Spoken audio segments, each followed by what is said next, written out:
Hi everyone, this is Leslie and you're watching Midlife and Nailing It. If you could please hit the subscribe button and the notification bell, I'd really appreciate it. Today I have for you a What's for Dinner video. I post one of these every Monday. I hope you enjoy. Okay, so this is our menu for the week of January 20th. On Monday, we're having a chicken, potato, onion, and carrot sheet pan meal. On Tuesday, we're having broccoli soup with baked potatoes, sour cream, and oyster crackers. Wednesday is a leftover night. On Thursday, we're having meatloaf and a super simple apple salad. On Friday, we're having pizza with cauliflower crust. On Saturday, my husband and I are having a date night. On Sunday, I just kind of left it open and I'll figure it out as I get closer to Sunday. So for the first meal here, you want to preheat your oven at 400. So I'm using here the Cookhouse oven sauce, the classic roasted chicken. I've used this before in a video. We love it. You can use any chicken that you'd like. We're using a couple packages of chicken thighs here. I'm also using a bag of the multicolored petite potatoes. I cut those in half. I cut up an onion as well, or I sliced up an onion rather. And then I'm using there, I believe I used 3 carrots I peeled and chopped up. I decided to use this Trader Joe's 21 seasoning salute. It's super good and I highly recommend it. I just sprinkled a bunch kind of on top of the chicken there. You can use whatever seasonings you want to here, though. The last time I made this, I used something, who knows? Who knows what I used? I used something different probably every time. So I also added all the vegetables, and then I don't use that whole bag of that sauce, of the oven sauce for the chicken. I probably use, I don't know, maybe a half to 3/4 of that bag. And then I just make sure everything's coated evenly and spread out evenly on the cookie sheet. So this cooks for 45 minutes and this is what it looked like when it was finished. I can't even tell you how good this smells while it's cooking and how absolutely delicious it is. I highly recommend it. This is what that meal looks like plated up. And that oven sauce, guys, I picked that up at Aldi. So for my next meal here, I go ahead and clean up 6 potatoes. I also pull off 6 sheets of aluminum foil. What you're going to do is wrap each potato with its own sheet of aluminum foil. Next, you're going to take a fork and poke holes, probably about 6 times. After I've finished wrapping each potato, I just put them in my crock pot. I cooked them on high for about 5 hours, 4 to 5 hours, I can't remember which. And you could cook them on low as well. I actually prefer this method of making baked potatoes. They turn out perfectly every time. So for my soup part, I'm just going to use this Bear Creek cheddar broccoli soup mix. All you use is water, and it's pretty good for not being homemade. It was in my pantry, and I really needed to use it up. To put on top of our soup and baked potato, I've got sour cream. I chopped up some green onions. I've got some real bacon bits here and some oyster crackers as well. This is what the soup looked like when it was almost done. So all that I do here is slice my baked potato in half and put it in a bowl. This is what that meal looks like plated up. It was super good. To my bowl, I'm going to add 2 pounds of ground beef, 1 onion chopped up, 2 eggs whisked up, a half cup of milk, a half cup of cheese, a sleeve of Ritz crackers that I just crunch up with my fingers in the bag that they're in, and of course salt and pepper to taste.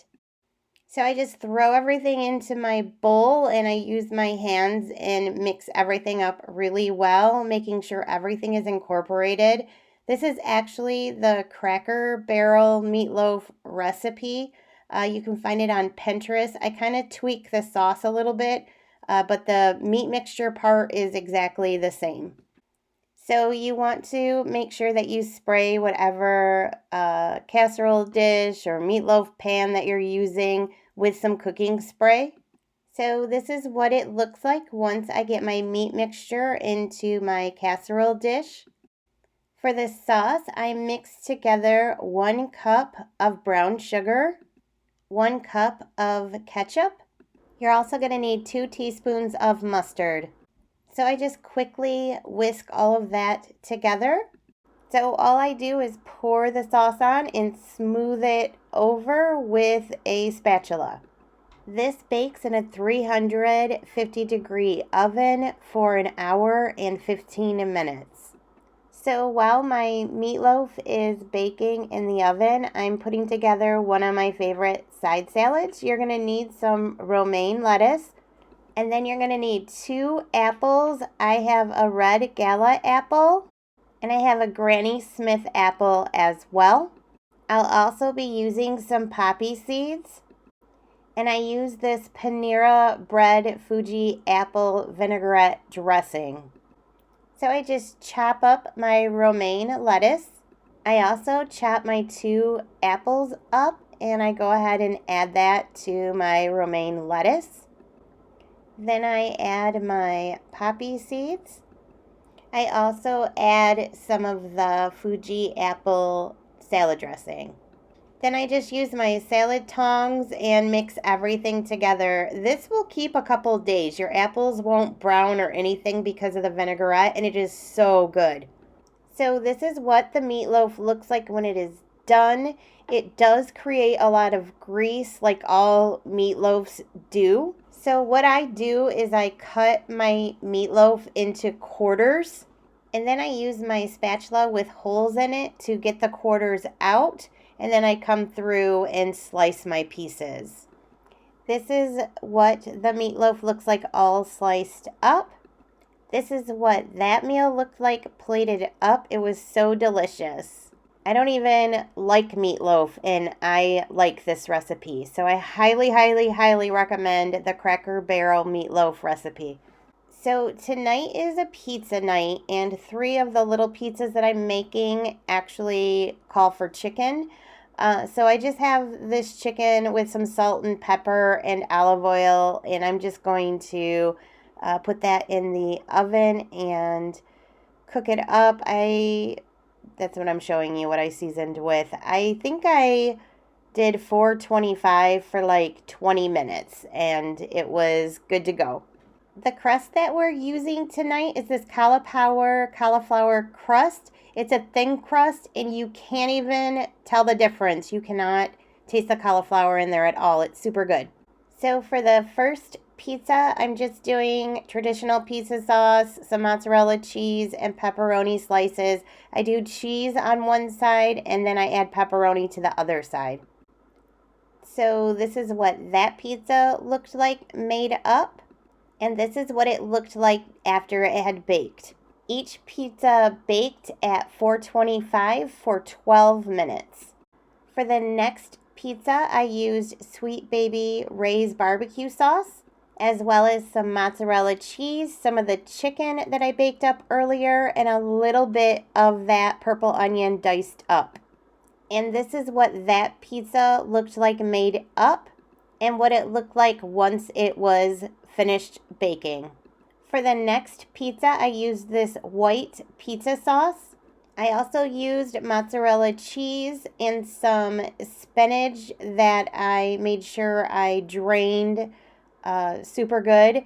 I used some mushrooms as well, and then I forgot to show the chicken here. So this is what that pizza looked like ready to go into the oven, and what it looked like when it was done baking.